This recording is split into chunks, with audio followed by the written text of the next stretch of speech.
Aujourd'hui, on est à Sainte-Marie-Salomé. Vous le savez, ces temps-ci, on encourage beaucoup l'achat local.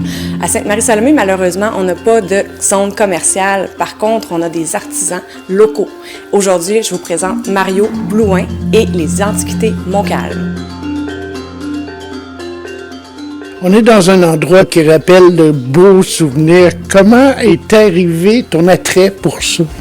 Dans le fond, j'ai commencé à collectionner les gramophones il y a environ, je vous dirais, une trentaine d'années, peut-être un peu plus de 30 ans.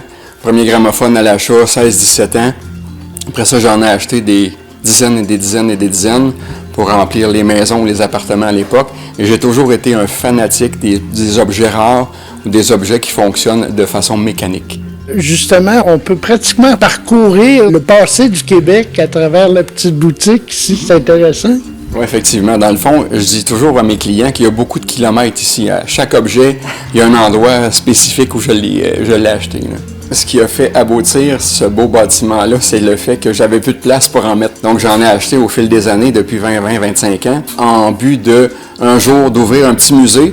Mais le petit musée s'est transformé en petite boutique, puis je vois que l'attrait est vraiment là pour chaque personne qui vient voir puis qui découvre des objets que « Ah oui, j'avais ça » ou « Mon père avait ça » ou « C'est quoi ça ?» Donc, c'est très intéressant, cette boutique-là. Tu peux nous donner des exemples, des articles que tu es particulièrement fier d'avoir retrouvés? Je vous fais actionner le petit objet présentement. Donc, peut-être que vous devinez c'est quoi. C'est un aiguisoir à lame de rasoir de l'époque. Je ne peux pas faire la présentation de cet objet-là, mais je peux vous expliquer à quoi ça servait. Ça servait pour mettre le nez du cheval. Ça s'appelle un tort-nez. Donc, c'était pour vraiment immobiliser le cheval quand on avait à le ferrer ou à l'examiner. Cet objet servait au plombier. Donc, à l'époque, il servait pour mettre de la résine pour faire de la soudure. Donc, il y avait deux embouts, mettre deux genres de résine, et au milieu, on pouvait tremper le tuyau dans une troisième sorte de résine. Je vous présente un objet de l'époque, des années, on va dire des années 20, 10, quelque chose comme ça. C'était les extincteurs de l'époque. Donc, c'était habituellement apposé sur le mur, avec le socle que vous voyez présentement, avec un marteau. Donc, quand la chaleur devenait trop intense, il y avait un certain morceau de plomb qui fondait. Ça venait déployer le marteau qui cassait l'embout de l'extincteur.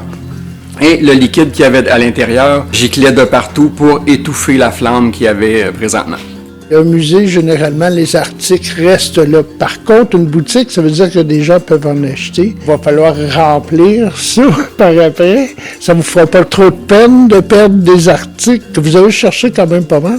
Et la réponse est oui. Je pense que ce qui fait que ça l'a tardé autant avant d'ouvrir une boutique, c'est ce qui fait que j'étais attaché à tous ces objets-là. Je suis encore très attaché. Ça me fait de quoi de les voir partir, mais les gens qui achètent habituellement, c'est pour les exposer dans une armoire ou pour les faire parler d'un objet spécial. Donc, je refais des kilomètres pour en trouver des nouveaux. Il n'y a pas de problème.